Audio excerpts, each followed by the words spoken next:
All right, taking a look at section 1.3, evaluating limits analytically.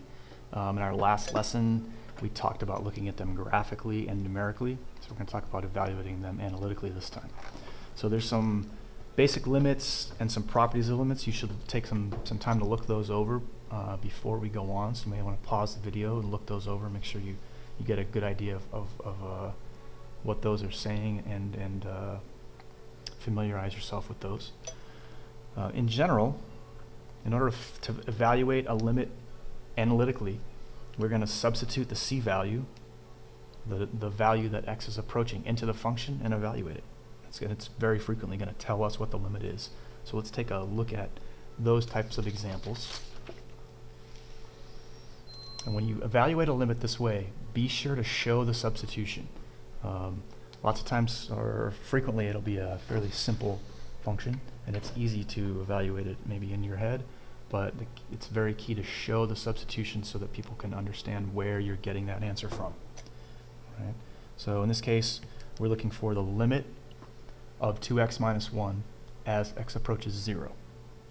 So I just simply take that x equals 0 value, substitute it in. 2 times 0 is 0, minus 1 is negative 1. So this limit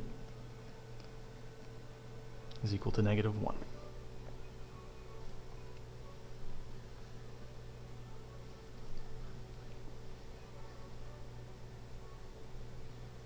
Next example, I want the limit of the sine of x as x approaches pi over 2. And again, I'm just going to make that simple substitution. So I substitute pi over 2 in for x. The sine of pi over 2 is equal to 1. So the limit of sine of x as x approaches pi over 2 is also equal to 1.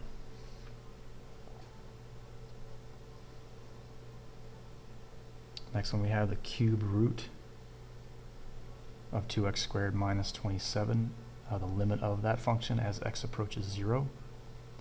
And yet again, we're simply making that substitution and we're showing it here.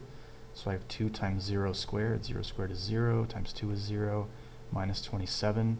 So I get negative 27, and the cube root of negative 27 is negative 3. Therefore, the limit as x approaches 0 of the cube root of 2x squared minus 27 is equal to negative 3. Right? So yes, these are easy. Don't get too smug yet. These are supposed to be the easy ones. Don't get too overconfident. So the strategy here, you can look these over. You may want to pause the video and take a look at these. We're always going to try substitution first. As we move on and get more and more difficult limits, sometimes substitution doesn't work, but you always want to do it first, because if it works, it's always the easiest way to go, and it'll make your life easy. Sometimes when we use direct substitution, we get a 0 over 0. This is called indeterminate form. So we get a 0 in the denominator and in the numerator. This is indeterminate form. This doesn't really tell us the answer for the limit. So in this case, direct substitution doesn't necessarily work the first time we try it. So if that happens, then we want to rewrite the function and then try direct substitution again. So we have to, there's different techniques we can use. We can factor and cancel out terms. We can rationalize and cancel. We can use a trig identity substitution, or we can multiply by some equivalent of 1. That one is always the trick, because there are obviously an infinite number of equivalents of 1 that we can multiply by.